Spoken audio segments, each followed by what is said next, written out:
Hey y'all, I hope you and your loved ones are doing as well as can be today. So for today, I have a video on how to survive gastroparesis and cyclic vomiting.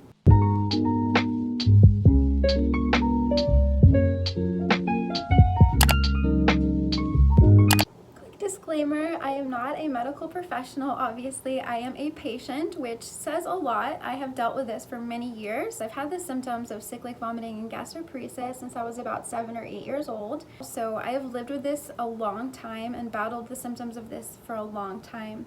So I have figured out what helps me, and the tips that I'm going to share today are just to hopefully help you get through. Of course, I do recommend speaking with a gastroenterologist. If you think you have gastroparesis, cyclic vomiting, or you're newly diagnosed and you need treatment options, please speak with your medical provider. Again, these are just suggestions, and I really hope that this will be helpful to anyone out there who's struggling. So my number one tip is to try to stay calm while vomiting. This is really hard. It took me years to really master this. Vomiting, as you all know, is not a fun experience. It's really hard on the body. It's extremely actually traumatic for the body, and it can be, hard mentally as well. And I'm pretty sure I'm not the only one who get really anxious and just feel just really like, this sucks, I want this to be over with. Well, I have learned over the years that the more calm that I stay while I am vomiting, the easier it is. Now, it's still hard, of course, but when you tense up, it just makes it harder for the muscles to relax, which just makes the process even longer. It's much easier and better for your system and your stomach if you take deep breaths and you try to stay as calm as possible. Like I said, it's not easy and it takes practice. But just remember that you're going to be okay. It's just something that, your body has to go through. It has to get out. And once it's out, hopefully you'll feel a little better. So just try to remind yourself that you're okay. You're going to get through it. And just take deep breaths and stay as calm as you can. Like I said, it's not easy, but just try and give it some practice. It's going to take time. For me, it took years probably. Because for years, anytime I vomited, I would just I would hate it. I would get so anxious and I would tense up, and not only that, it would make it harder for it to come out. It just made the whole process just messier and longer and harder to deal with. So I really have found that staying as calm as I can helps me through the process. Just telling myself I'll be okay, I've been through this before, it'll be over soon, stuff like that just really helps. So take deep breaths and try to stay as calm as possible while you're vomiting, and that should help. Tip number 2 is to rinse out your mouth after every vomiting episode. So vomiting wears away the teeth. It will damage and decay your teeth from all of the acid, and so the more you throw up, the more likely you are to destroy your teeth. I know people with gastroparesis who have lost teeth. I'm very lucky that I still have my teeth. What I do is I always, to preserve my teeth as much as possible, after I throw up, I rinse my mouth with mouthwash and or water. Whatever you have. If you don't have mouthwash, that's okay. Water will work okay. As long as you get out all of the remains out of your mouth and get the acid out of your teeth and mouth, then that should help a lot. It's just a little step, but it can make a big difference in the health of your teeth. So please make sure to rinse out your mouth whenever you can. It's really hard when you're really sick to go and do that. So if I'm being honest, I don't always do it, but I try because it does help. So rinse out your mouth after every vomiting episode. Tip number 3, use heat pads, ice packs, and fans as well when you're in the middle of an episode. Because for me, I notice that anytime I'm in a vomiting flare or episode, I go from hot to cold. I get these hot flashes and I'm sweating, and then the next minute I'm shivering cold. Usually the way it is right before I throw up, when I'm really nauseous, I'm really hot and just burning up.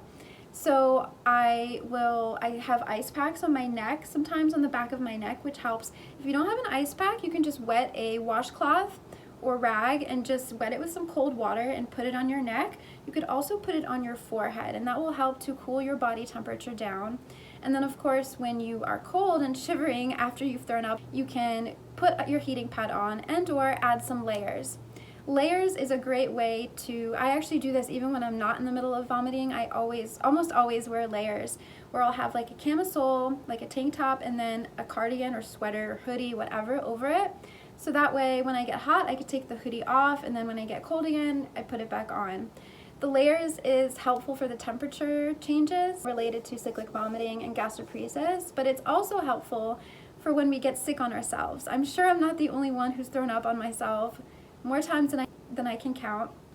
So when you wear layers, it helps because if you throw up on yourself, you could just take that layer off and you have another layer. Of course, I've gotten down to the point where I have thrown up on each layer and then I have to go change, of course, but it definitely helps to wear layers for those two reasons. For the temperature changes and for when you get sick, it definitely helps. You're gonna be so grateful you thought about wearing layers when you're sick, especially if you're out or in the hospital and you don't have like an extra change of clothes nearby.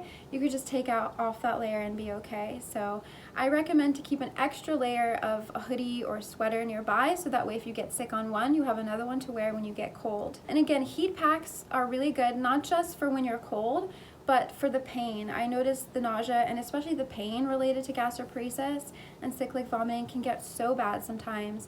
So I'll just put a heating pad on my stomach, and that kind of helps to relax the muscles as well, so that could help with the vomiting, and it does help with the pain. So I definitely recommend to get a heating pad if you don't already have one. You know, use it when you're in pain and when you're in your flares, and also have some ice packs ready and or some cold washcloths. And fans are great as well to keep you cool. So if you have fans, I have a little handheld fan that is perfect. I take it to the hospital, I put it on my hospital bed. It also doubles as a nightlight. I'm gonna link that below in the description box because it's really helpful. So for anyone interested, if you want to get that fan, it is linked below. So yeah, heat packs, heating pads, ice packs, washcloths that are cold, and fans are all really helpful. I kind of combined two tips in one, the heat and ice and fans and washcloths, along with the layers, wearing layers. That was my next tip. So I combined those two in one. So they are separate, but I combined them. Moving on. Okay, next tip. Take small sips of water throughout the day. I think most people with gastroparesis and cyclic vomiting know this, but you know, it's always a helpful reminder. Try your best to take small sips as frequent as possible. It's really hard when you're in the middle of an episode to drink water. I know that I have often chose to just not drink water and then just dry heave, but dry heaving is really painful, especially if you're sitting and dry heaving for like an hour or hours, which I've been there many times. I find that it's honestly better to take a sip of water and throw it up than to just dry heave, because sometimes that's just what the body needs. It needs to just get everything out. And as much as it sucks to not be able to hold water down, I think it's better than dry heaving. Oftentimes at that point you'll throw up bile, and it's just better to have something in your stomach. And water is especially important to stay hydrated, because obviously when you're in a vomiting episode, you're going to get very dehydrated. And that is one of the major complications of these illnesses, is dehydration. I have ended up in the hospital and in the ER many times for dehydration.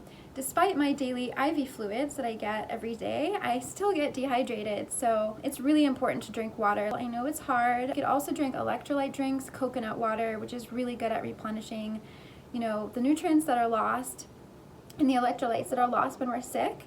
So drink as much water as possible. And especially if you are not on IV fluids like me, then it's even more important to drink as much water as you can. For me, I am just not able to drink that much, which is one of the reasons I'm on my IV fluids. But I try my best, and I do find that it is helpful when I am drinking water, even if it's just a little sip here and a little sip there. The next tip is another one that I think most of you guys probably know already, but if you're new to these illnesses and you don't know, or even if you know, it's a helpful reminder to eat small meals and take small sips, like I just said. Small bites of your food, go slow, and basically smaller meals more often is much better than larger meals just a few times a day. I think most people have, when they're healthy, have like 3 large meals a day and maybe some snacks in between. People like us basically snack more than anything, because when we have large meals, it just provokes our symptoms. So we don't want to get sick. It's different for everybody. Some people can eat more than others, but just try to go slow, because the faster you eat, the more sick you're gonna get. Just take your time and eat small meals frequently. So the next tip is not for everyone, but it does help tremendously for me, and personally has been a lifesaver for me getting through my gastroparesis and cyclic vomiting. That is medical cannabis and cannabis oil, CBD. CBD and cannabis oil has truly saved my life, because it has allowed me to eat and hold food down oftentimes. I mean, it doesn't always help, but it helps more than anything else I have tried. It's hit or miss, but it's mostly hit, okay? I can't even tell you, it has worked wonders for me. It helps with nausea, vomiting, appetite, and it helps with a bunch of other stuff as well, with pain, with insomnia, with seizures, with high blood pressure. It helps with so many things.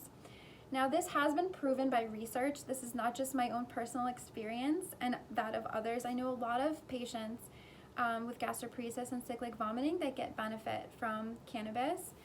And so I really do think it's worth to try. If you haven't tried it yet, please do give it a try. CBD oil is also an option, like I said, for those who can't smoke. The oil works just as fine.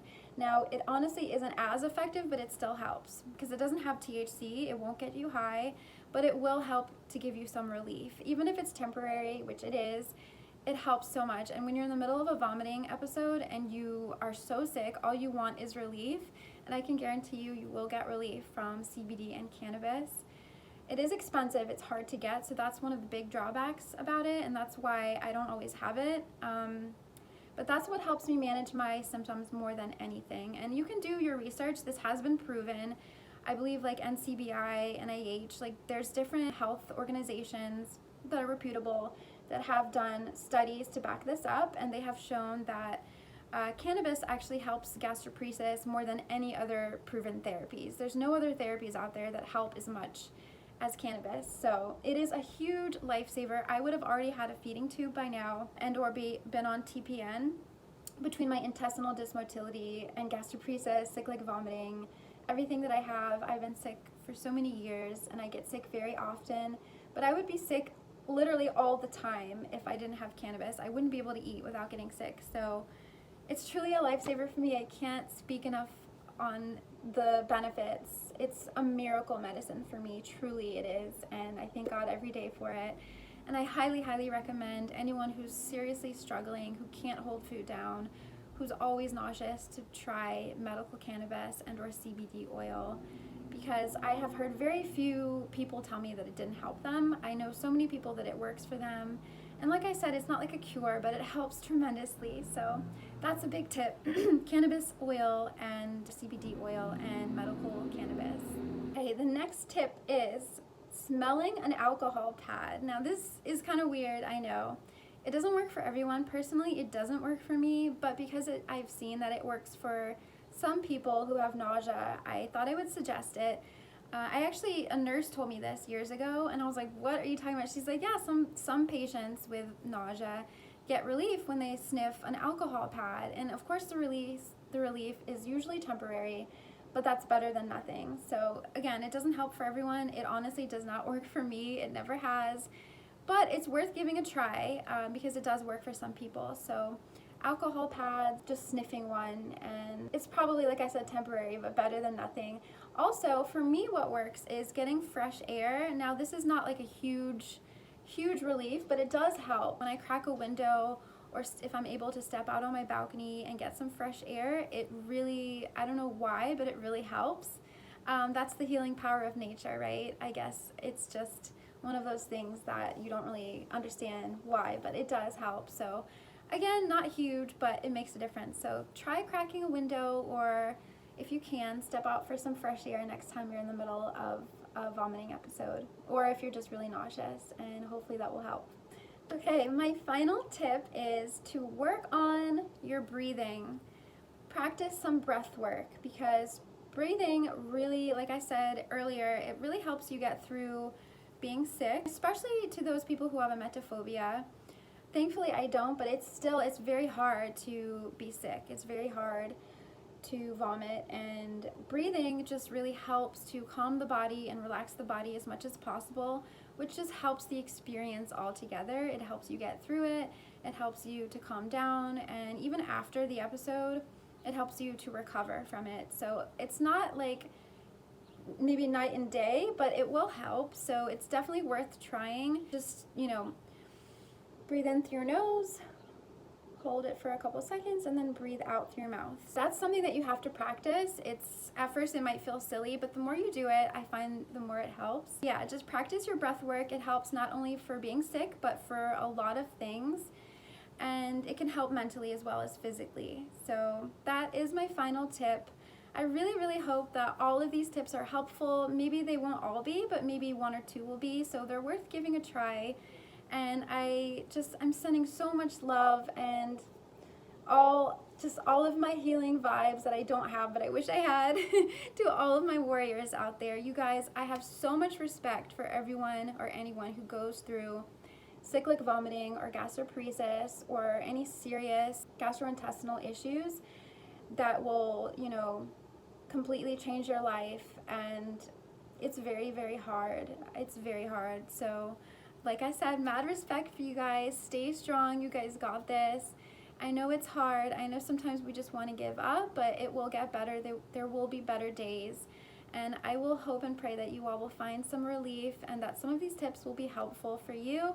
And if you have any tips that are helpful, I would love to hear them. So please write them down below in the comments and let me know what has helped you with your gastroparesis and cyclic vomiting. Thank you so much for watching this video. I love you all to pieces. Please subscribe if you haven't already to see more videos like this, to see me on my chronic illness journey. I have POTS, EDS, Sjogren's, osteoarthritis, gastroparesis, a bunch of stuff. And I also make videos on vegan and gluten-free food and stuff like that. So check out my channel, and if you haven't already, subscribe, hit the bell for notifications on when I post videos, comment, like, that really helps my channel so much, and I will see you all in my next video. Bye. Your name's been on my tongue, my cup's been looking fuller. You're picking apart my walls, and baby, let's settle up, cause lately the world's been going crazy, and I gon' need somebody to talk. Saltines and Gingerale, that shit will never fail. I keep it tucked on my body cause I don't feel well.